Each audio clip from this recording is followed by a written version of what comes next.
Start your day with It's the Business. Here's Phil Dobbie. Yes, good morning.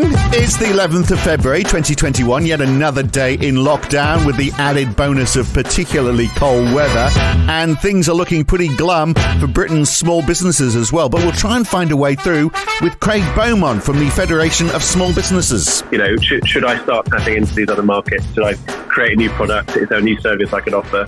And I had some of these people who've tried hobby businesses during the time they've been shut down and found their hobby businesses have really taken off. Plus the vaccine news, the papers, and would your partner like a birthday message this Valentine's Day from Nigel Havers or whoever this guy is? So, it's your 19th birthday. Well, it has been once. Do you recognise that voice? Could this be the first business podcast to introduce a mystery voice competition? Let's hope not. It's Thursday, the 11th of February, 2021. Good morning. And now, it's the business, making sense of it all with Phil Dobbie. Yes, it's very cold out there this morning. I think where I am, it's about -5 right now. This is certainly the coldest it's been since I moved back to Britain in 2016. I think it's colder than the beast from the east. There was lots of snow, but it doesn't feel like it was as cold as it is right now. Could be wrong on that. Look, let's have a look at the newspapers first of all. We are going to talk to Craig Beaumont. Well, I want to spend a bit of time talking to him, but let's get a couple of things out of the way first. Today's papers, The Times says all over 70s must have their jabs, says Johnson. Apparently there's some who still haven't got it yet. There's also a picture of the Prime Minister with his lily white legs doing a workout yesterday under the guidance of his personal trainer. It doesn't say who his personal trainer is. I imagine if you were his personal trainer, you'd want to remain anonymous, wouldn't you, until the rest of the world starts seeing a difference in the physique of the Prime Minister. It doesn't look like it's making a big difference so far. Also, if you were his hairdresser, you'd probably want to remain secret as well. But maybe when we see a difference, he'll come out of the woodwork. The personal trainer will say, look, I did it. But at the moment, it seems like a bigger task than ridding the world of the coronavirus. Speaking of which, the Eye today, 1 in 5 vaccinated. UK leads the way for the rest of the world. It is happening extraordinarily quickly, isn't it, in the UK? About 20% of the population in a couple of months. But, of course, that means we won't be finished until September or October. And then, of course, we're going to need new jabs for the new strains. So it is never ending. So we are optimistic, but also realistic. And that's perhaps sort of moving towards realistic more than optimistic at the moment. The Independent, backlash over £3.5 billion of funding to fix cladding. The backlash is it's not enough, but at least it's something. I mean, now the government has it's switched into spending mode all of a sudden, hasn't it? Because of the virus, they seem to be going for broke. Look, if you need £1 billion off the government for something, now's the time to put in the submission, because they're just lolling it out. Fixing cladding will, of course, create jobs or save jobs, probably with the same companies that actually got us into the cladding mess in the first place. It's the same story in The Guardian this morning. PM accused of betrayal over fund to fix cladding. Basically, if they fix the cladding but they find other problems underneath, that's going to be your cost. And if you live in a low-rise building with cladding, then you get nothing. You get nothing at all. The Daily Mirror, give us a break. Jaded Brits told even holidays at home could be off, despite 13 million already vaccinated. Same in the Metro, holes on hold. Transport Secretary says don't book to go away this summer, even on staycation. You cannot have the government decree, you cannot have a good time. Plus, there's pictures of the Prime Minister's dog, just to calm things down a little bit. Look at dogs. The Daily Express, NHS red tape slashed to boost patient care. Health Secretary Matt Hancock will today promise a radical shake-up of the NHS to improve patient care. I think we should look at the Australian system seriously, because the Medicare system there, not everything is free, but you pay if you can afford it, and it's free for those who can't afford it, and it seems to work pretty well, sort of like a hybrid, somewhere between the UK system and the American system, but leaning very heavily in favour of the UK system. The Daily Mail, Met chief in frame on Britain search warrant. That's Britain as in Lady Britain, the widow of Leon Britton, the former Home Secretary, who was falsely accused of sexual abuse. You might recall that guy, Carl Beach, made all those allegations which was eventually shown to have been made up. He was a fantasist, but Cressida Dick believed him at the time and gave the go-ahead for police officers to raid Lady Britain's house looking for evidence. And the Daily Mail says we've got evidence that Cressida Dick was behind those raids. And the Telegraph and the Financial Times lead on stories about the partial decline of the City of London. Amsterdam usurps London as Europe's top share trading hub, says the Financial Times. An average of 9.2 billion euros of shares were traded each day in Amsterdam in January, compared to 8.6 billion in the city. But we are going to start trading Swiss shares, which have been banned from EU's trading exchanges. So that might make up for it. Actually, it will make up quite a bit because the Swiss stock exchanges are rather large. Same story in the Telegraph today. Bank chief says EU ring to shut out the city. Cutting off Britain could be a mistake, says Bailey. That's Andrew Bailey, the governor of the Bank of England, as Brussels attempts to enforce tougher rules. They want to make it harder for Europeans to trade on UK stock markets. Maybe, you're going to have to fill in a form in advance and then have it delivered perhaps by a Belgian lorry driver through the tunnel with weeks of delays. Who knows? But the fragmentation of the markets will raise the cost of finance for everybody, says Andrew Bailey. Andrew Bailey's? Yeah, I'll have a glass next. Even the bit early for that. Even the citizens of the EU, they're gonna find financing stuff is more expensive as a result of all of this. So play ball, guys in Europe. Just appreciate the fact that money is we launder it, we make it, we move it around. But it's not going as we plan. Who'd have thought that Brexit would end badly? Who'd have thought that? Now, look, in what alternate universe do you imagine you'd be in a year or so ago when you heard the Prime Minister utter these words? Thanks, Laura. Well, as you know, as everybody knows, it's currently illegal to go on holiday. But that is where we are right now. Nobody knows for how much longer. He might as well actually be telling us how we should feel, shouldn't he, really? Because that is like a kick in the guts, saying, probably no holiday this summer, I think is what he's saying. He might as well be saying, you can have an orderly, happy moment for 10 minutes a day, but on your own or with someone of a similar mental disposition, but being any happier than that, for example, being ecstatically happy, is currently illegal, except in parts of Scotland where it's never been practiced anyway. That is where we are, isn't it? And look, we will find out what's going to happen. We don't have too long to wait now. The week of the 22nd, as I said, we'll be setting out the roadmap, and that is the best I can give. There's not an awful long delay now between now and the 22nd. Yeah, unless he delays the 22nd. Of course, you can imagine him doing that to buy him some more time. He's going to make the lockdown shorter and give him more time by introducing a 14-day week. So tomorrow will be the 11th of February, part 2, for example, 2 days for every day. So that would shorten the lockdown. He can push all his deadlines back, but still meet the dates. And it'll make us all twice as productive because we'll get 2 days' work done in 1 day. And it will halve your mortgage repayment. Actually, it's not a bad idea. Now you're thinking about it. Why has he never thought of this before? Now, I have been talking to a friend of mine yesterday in America, in Maine. Virtually no lockdown happening there. It seems like it's life as normal, almost like in Australia. The only difference is in Australia, of course, no one is dying. In America, they're all dying. 470,000. They'll be close to 500,000 before we know where we are, killed by this. And yet there's a load of Americans who just won't take the vaccine. There's some research now saying that 1 in 3 Americans say they definitely won't or probably won't get the COVID vaccine. The resistance is highest amongst black Americans, people without college degrees, younger people, and Republicans. So 67% basically is the best they're going to get. Is that enough for herd immunity? The herd immunity, by estimate, is somewhere, I think, between 70 and 85% of the population. I don't know that as a fact, because the only way you'll know it is that when you get a certain proportion of the population vaccinated, and then it gets below a certain level, you start getting breakthroughs, and you say, oops, that was the critical level.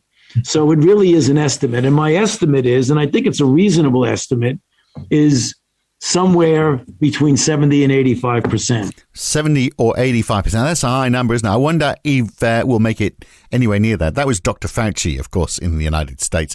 If they don't make it there in the United States and we do, what are we going to do about that? I mean, we won't want Americans infecting us. So does Boris then say we can't go on holiday to America?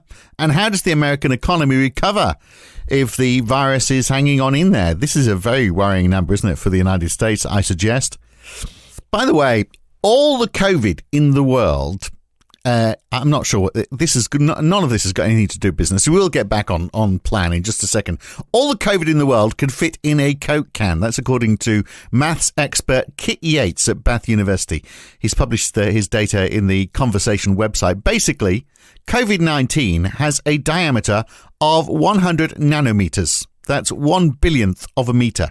And it's spherical, so you can work out the volume. Then you can multiply that by the 107 million confirmed cases worldwide, multiply them together, divide by the capacity of a Coke can, and you get the number 1. So it'll all fit in one can.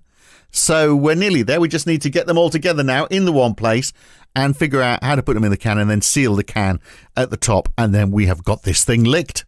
Simple. Just in one Coke can. Wasn't the slogan for, ironically, for Coca-Cola, wasn't it taste the feeling? I'm sure it was, which is very ironic because you can't taste anything. If you could taste the feeling, you haven't got the lurgy. So maybe they should stick with it. Now, look, this tickled my fancy. Don't worry, there wasn't anyone watching. And then this is also, are we really talking business on a business program? But this is a business idea, so we're getting there. Celebrity video messages, celebvm.com. Now, this is not a paid endorsement.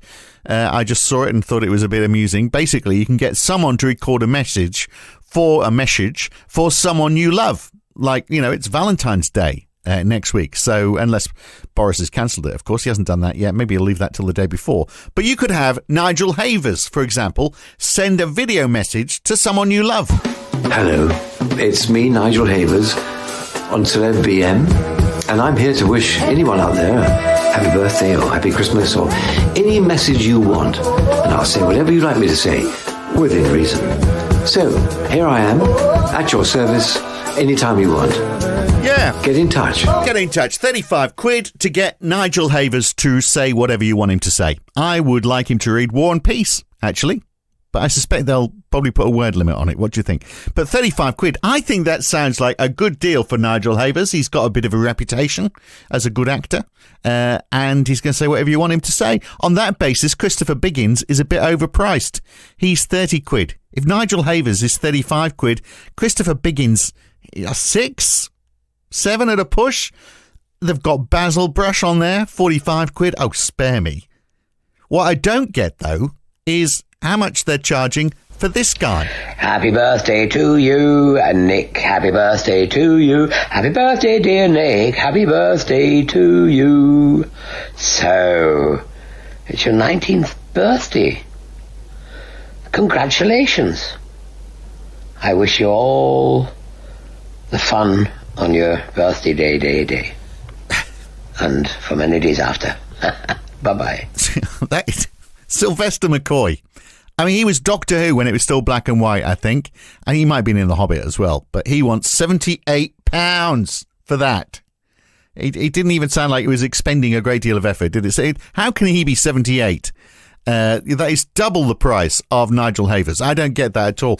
But, of course, the good news is, if your name is Nick or you know someone who's Nick and you want to send them a message and they happen to be 19 years old, go to the website and get that one for free.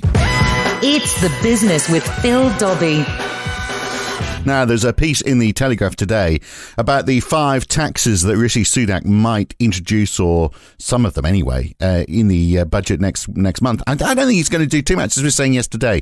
He's probably going to hold off for a while. But what should he be doing is the question. The Telegraph has listed 5 taxes that he thinks they might introduce.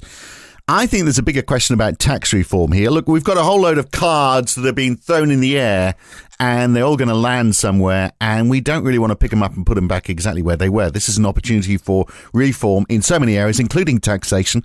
I was going to talk a bit about that today, but look, we'll hold it off because we want to get on with talking to Craig Beaumont, but it's something that we might cover in the next few days here on It's the Business. Now, let's talk about small business, because we know in any year, small businesses come and go. I think the attrition rate is, I might be wrong on this, but I think it's about 10 or 11% because people move on and do something else. And sometimes the business just doesn't work out. But this year we know it's going to be much higher.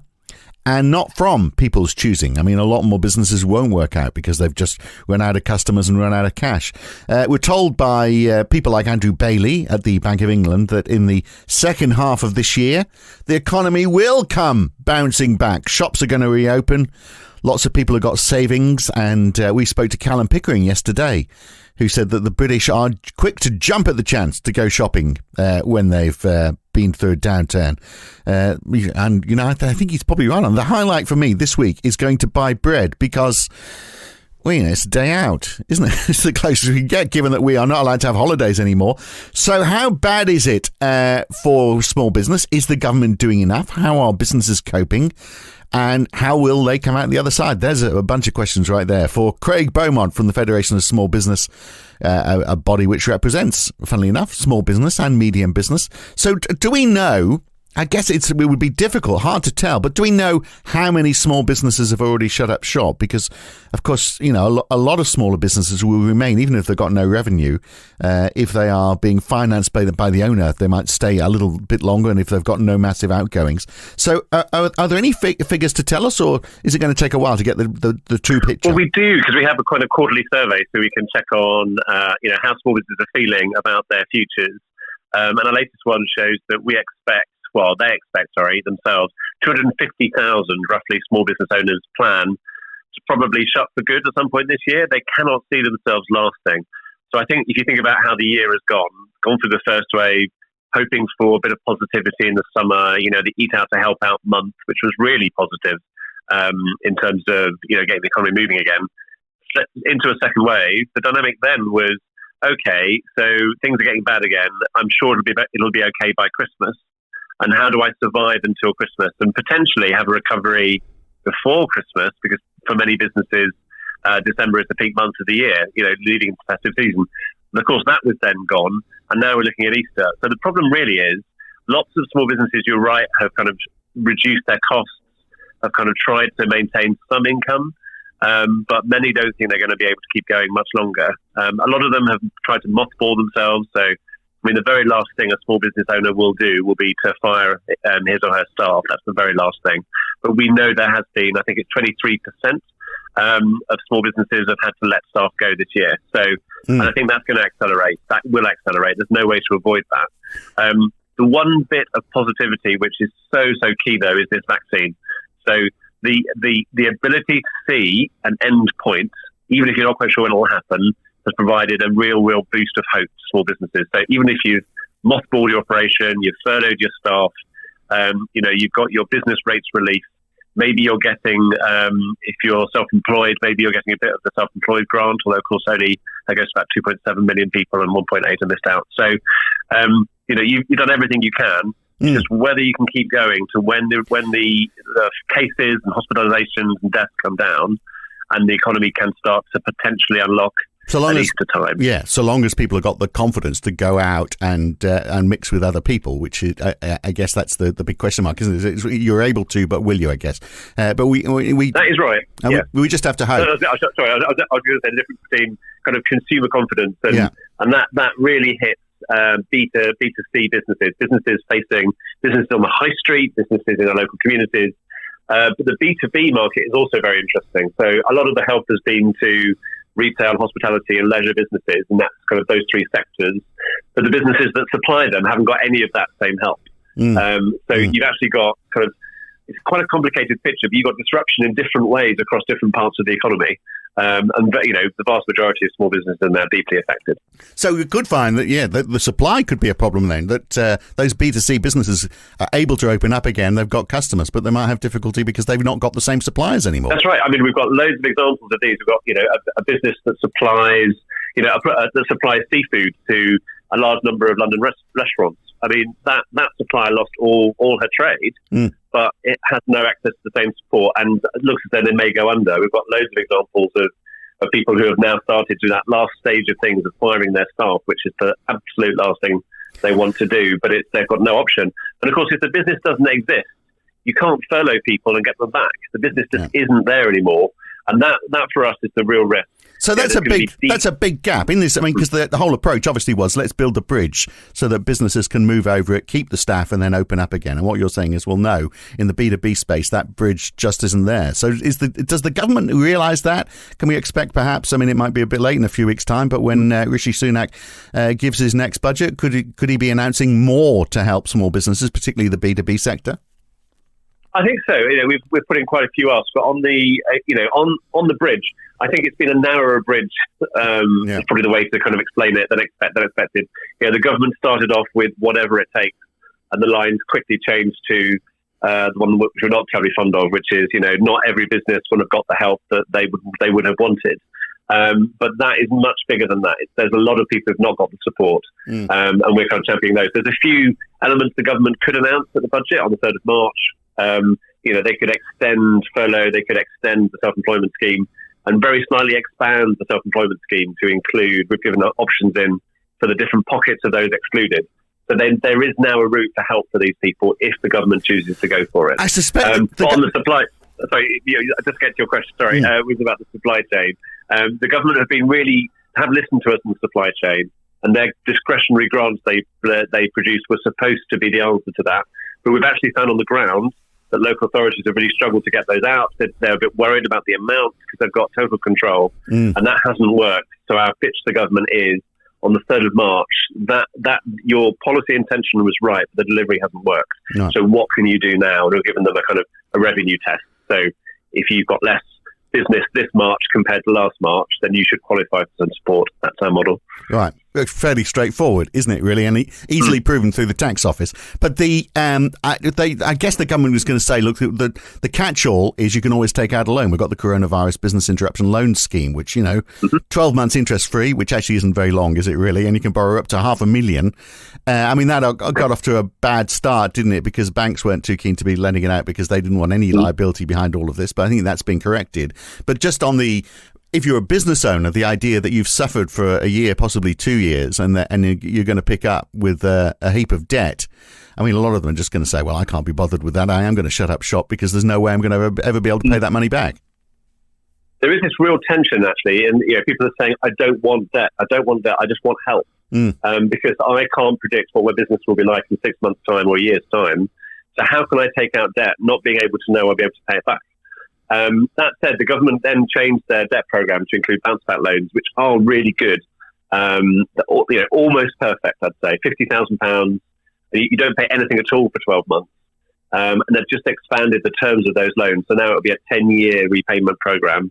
You get an extra 6 months of paying nothing at all on top. So they're supposed to come due in May or June, but you can now get an extra 6 months of not paying a penny. So that's really good. And they haven't done personal guarantees. 1.5 million of these have gone out. That's great. But there's this huge debt mountain. So I don't know if you had a student loan when you went to university, but that feeling of a big amount of debt needs to be managed. Yeah. I was the good old days. We got everything paid for. Absolutely everything. They paid for the course. They paid for my beer and sometimes I even ate, and they paid for that. So no, I mean they were very old days, weren't they? Yeah, but I would say for people who come after you, and me to some extent, but I was also quite early, so I didn't have a huge student loan. But that idea of having a big figure attached to you is quite scary. But if you know that you will only pay it back when you can afford it, if you know that the repayments won't kick in for a certain length of time, and if you know, actually in student loans, if I remember, towards the end of your life, if you haven't paid it back, it gets cancelled at a certain point, it becomes less scary. So what we really want to find with the government is the kind of successor to this debt program is how do you get out from under this big mountain of debt? Yeah. And when do you start paying it back? When your business, why is it that your business may not be operable, and yet you're still having to pay this loan back. So long as it doesn't stop you taking out more debt for expansion. So in good times, you might be a business owner that's been reluctant to get into debt, but you see that there's an opportunity to grow your business because circumstances have changed. Perhaps your business, your product is more popular than you thought.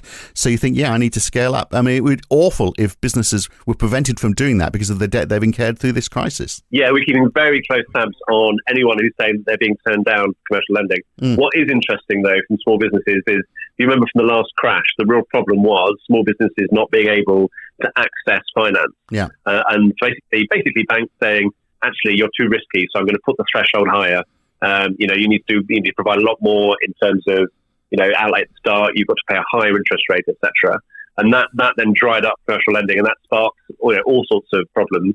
But now we've got the British Business Bank in place that's really good and is putting money in different places to kind of that you don't borrow from the British Business Bank. What you do is you approach a provider that they put the funding in that is aimed at small businesses. So there's now a lot more choice. It's much more affordable. It's much more available, and we haven't seen the tightening. We've had a couple of kind of anecdotes we've explored, and it hasn't really changed the market. So at the moment, we're going to look at how does that normal commercial lending market, which was hugely disrupted by this debt program of the government, why would you go to your bank to get out a commercial loan if you can get £50,000 interest-free with no repayments for a year?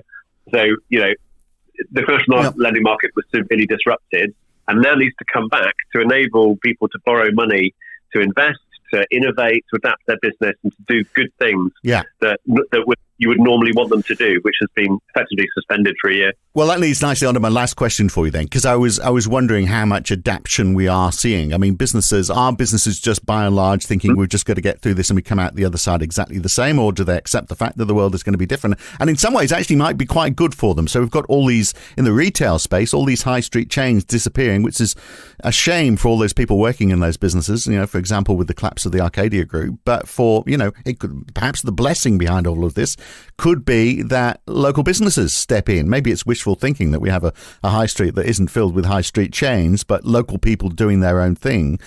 But is anyone going to be brave enough to try that? And would they be able to get the finance? And maybe, existing businesses are looking at that as an opportunity. I think those who are doing all right at the moment have certainly found ways to help. So, we asked small businesses in our surveys, what have you done in the local community? And I think it got up to about 79% have done something locally. Either they've donated to food banks or they've supported someone locally, like a community centre, or they've found ways to volunteer because if their business is shuttered, what have they done with their time? How do they work? Their furloughed staff, what do they do? So I think because small businesses are so embedded in the local community, much more than a big chain is, that small business has turned around and gone, look, we may be in trouble, but we've got a bit of capacity. We're going to help. Yeah. And this is how we're going to help. And they might get more local loyalty out the other side because people have seen That's the hope. Yeah. Absolutely. But I'm just thinking if you've got a business in one town, for example, maybe a retail business, and they look and see that there's opportunities in nearby towns for them to expand because there's so many chains that have disappeared, that could be an opportunity, couldn't it, if they can get the money? Look, I mean, I don't think anyone would look at the crisis and say, how to make a good crisis. But you do have disruption, and at disruption, there are things that you can do. So, if a business is a small shop is doing all right, and next door becomes available, it could be done at a relatively, they're quite a strong position now to get a good rent rather than extortionate rent. You've got local authorities trying to work out how on earth, if you lose a certain proportion of retail off your high street, what do you put in its place? How do you make sure? So there's things that can now be done as you come out of the crisis to make local areas work better. And you're right, people talk about some of these retail places as, the retail chains as kind of anchor stores. It's like, okay, I mean, they're big, they do attract people, but if you start thinking about that space, how can, a small town really use that space? And a few ideas coming up, you could have a co-working space, lots of small businesses to come in. Yeah. And then you have a real hub of excitement and they all learn off each other and it's brilliant. Yeah. Or you could move some of the council services straight onto the high street. You could make it more service oriented. There's all sorts of things you can do. And I think as we come out of this, as people come out and they see boarded up shops and they work out what to do next, the decision is really important. Absolutely. And there are some opportunities there. Yeah, there definitely are. And you mentioned a few then. Look, that idea that you've got some sort of local hub, like maybe, the library moves into the 21st century and sort of like becomes a combination between the local library and some sort of WeWork type operation would be exciting, wouldn't it? I mean, and that could drag, particularly if we're all working from home, we want to get out of our houses and mix with other people working. It could be a great opportunity for sharing ideas. With you on that one. Actually, I don't think anyone's going to go back to how things were. I think there'll be a nostalgic rush to try and do some of that. Yeah. But really, I think every small business needs to think, as they come out of the recovery as a business, what is my market now? What can I do next? Yeah. Brexit's now done. I know it's been disruptive at the trade borders, but, maybe now it's time to think about exporting after the ports have cleared up, because they will do in the next few weeks. Should I start tapping into these other markets? Should I create a new product. Is there a new service I could offer?